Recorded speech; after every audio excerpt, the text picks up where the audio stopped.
Hello and welcome to Capitol Dateline, brought to you by the Florida Cable Telecommunications Association. I'm Brad Swanson, your host, and I am once again joined by Jim Saunders, Executive Editor of the News Service of Florida. Jim, welcome.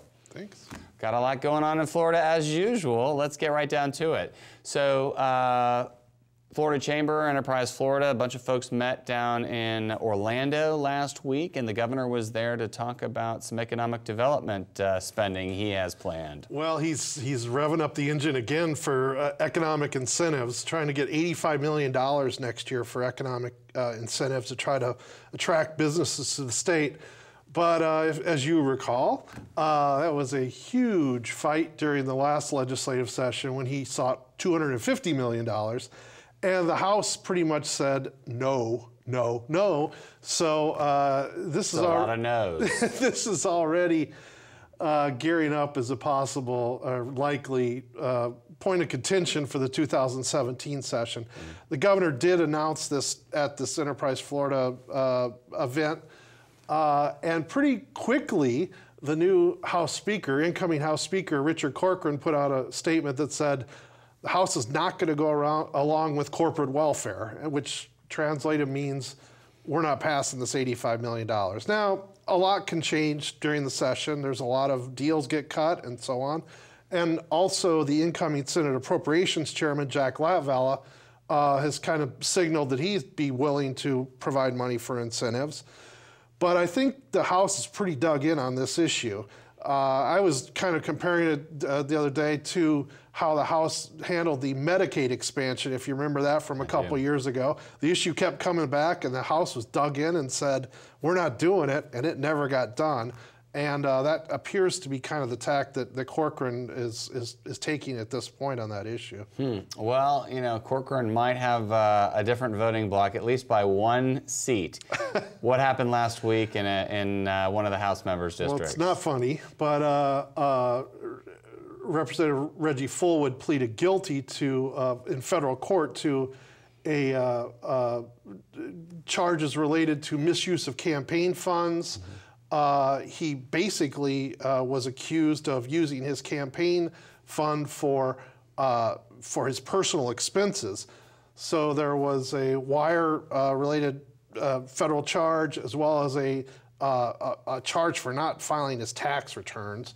And he's basically leaving office. He'd won his primary on August 30th. And was going to be on the November ballot to defend his seat.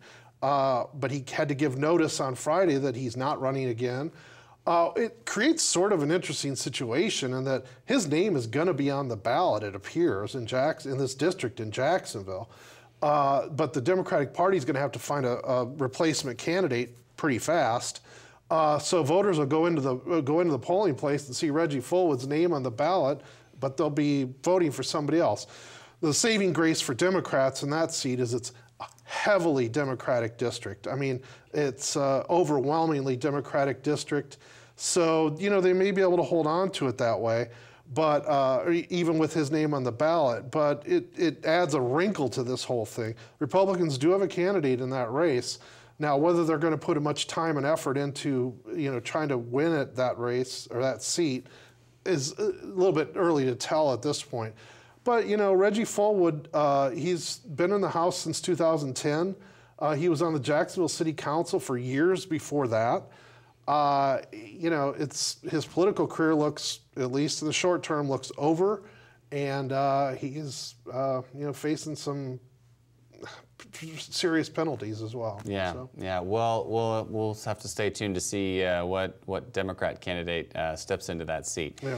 All right, so let's go to another topic that is always cause for interest amongst Floridians, and that's gambling. Yeah. You've got a couple of key players in that world gambling to see who's going to win a lawsuit. Let's talk about that. Well, there's a federal lawsuit, federal trial starts today in Tallahassee.